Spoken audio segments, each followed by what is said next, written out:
Gece akşam saatlerinde bir telefonla uyandık. Telefonla geldik, yani buraya bildirimle geldik. Geldiğimizde dükkan daha yanmamıştı. Dükkanımızın 2 dükkan ötesindeydi yangın. Ama fakat itfaiyenin yetersiz müdahalesinden dolayı gördüğünüz gibi hiçbir şeyimiz kalmadı. Normal şartlarda itfaiyenin büyük bir yetersizliği var. Biz bundan çok şikayetçiyiz. Ve diğer arkadaşlara da sorabilirsiniz. Teyitlidir.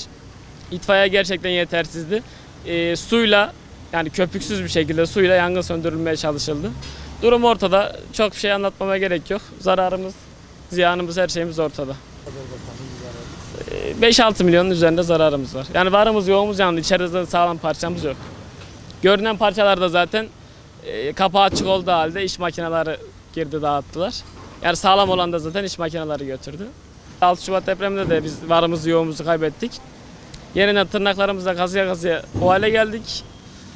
Yine bir ihmal sonucu varımızı yoğumuzu kaybettik. Bugünümüze şükür.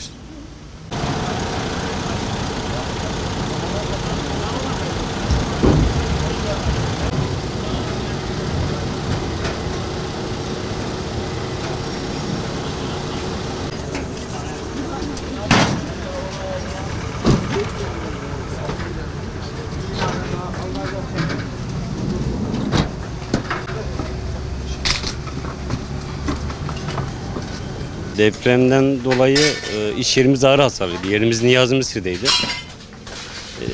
Buraya taşındık. Sajdan, yani barakadan, mecburiyetten dolayı buraya geldik.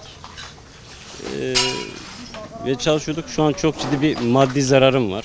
Yani en baştaki Başak Ticaret var. Yangın orada başlamış ama sebebi nedir bilmiyoruz. Yani hızlı bir şekilde bütün iş yerlerine yayıldı. Kaç iş yeri yandı? Şu an 7 ya da 8 tane iş yeri tamamen yandı. Zararlı ne kadar? Yani zararım ortalama 18-20 milyon civarı. Depremde gördüğümüz zarar bu kadar değildi. Bu yangın tamamen bütün mal varlığımızı bitirdi, yandı. Şu an zararımız daha büyük. Yani yetkililerden destek ve yardım istiyoruz ki ticaretimize tekrar devam edelim, ayakta kalabilelim.